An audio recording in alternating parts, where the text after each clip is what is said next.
গত 15 বছর লুটপাট করে দেশটাকে তলাবিহীন জুড়িতে পরিণত করেছেন। অর্থনৈতিক অবস্থা সম্পূর্ণরূপে ভেঙে দিয়েছেন।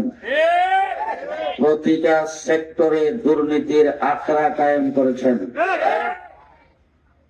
গত জুলাই আগস্টের আন্দোলনে গণ অভ্যুত্থানের মাধ্যমে বেশিরভাগ বাংলাদেশ থেকে বিদায় হয়েছে।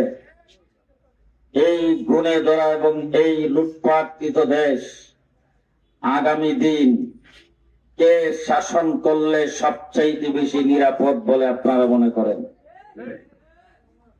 কার হাতে দেশটা নিরাপদ? দেশটা কার হাতে নিরাপদ?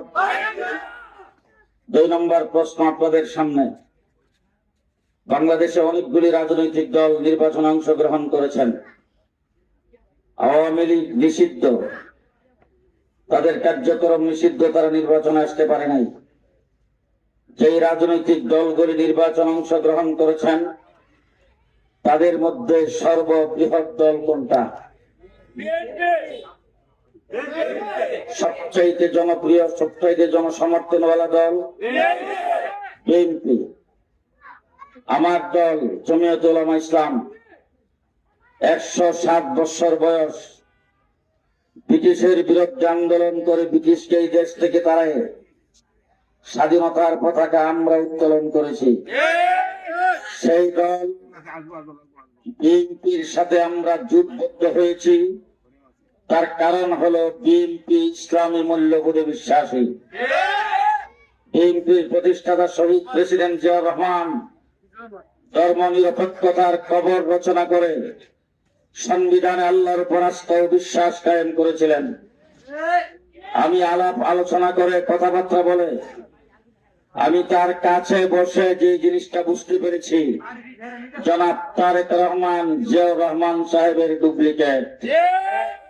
সুতরাং আগামী দিন যদি সে সরকার গঠন করে, দেশের প্রধানমন্ত্রী যদি হয়, তাহলে ইনশাআল্লাহ জনাব তারেক রহমান সাহেব প্রধানমন্ত্রী হবে।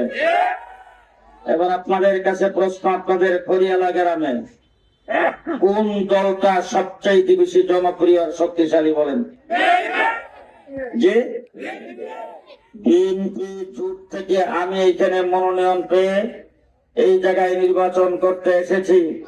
আমার মার্কা খেজুর গাছ।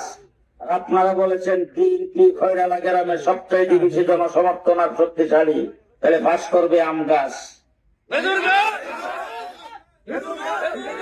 এই তারা রিসিজে কথা কয় না, পাস করবে আম গাছ না খেজুর গাছ?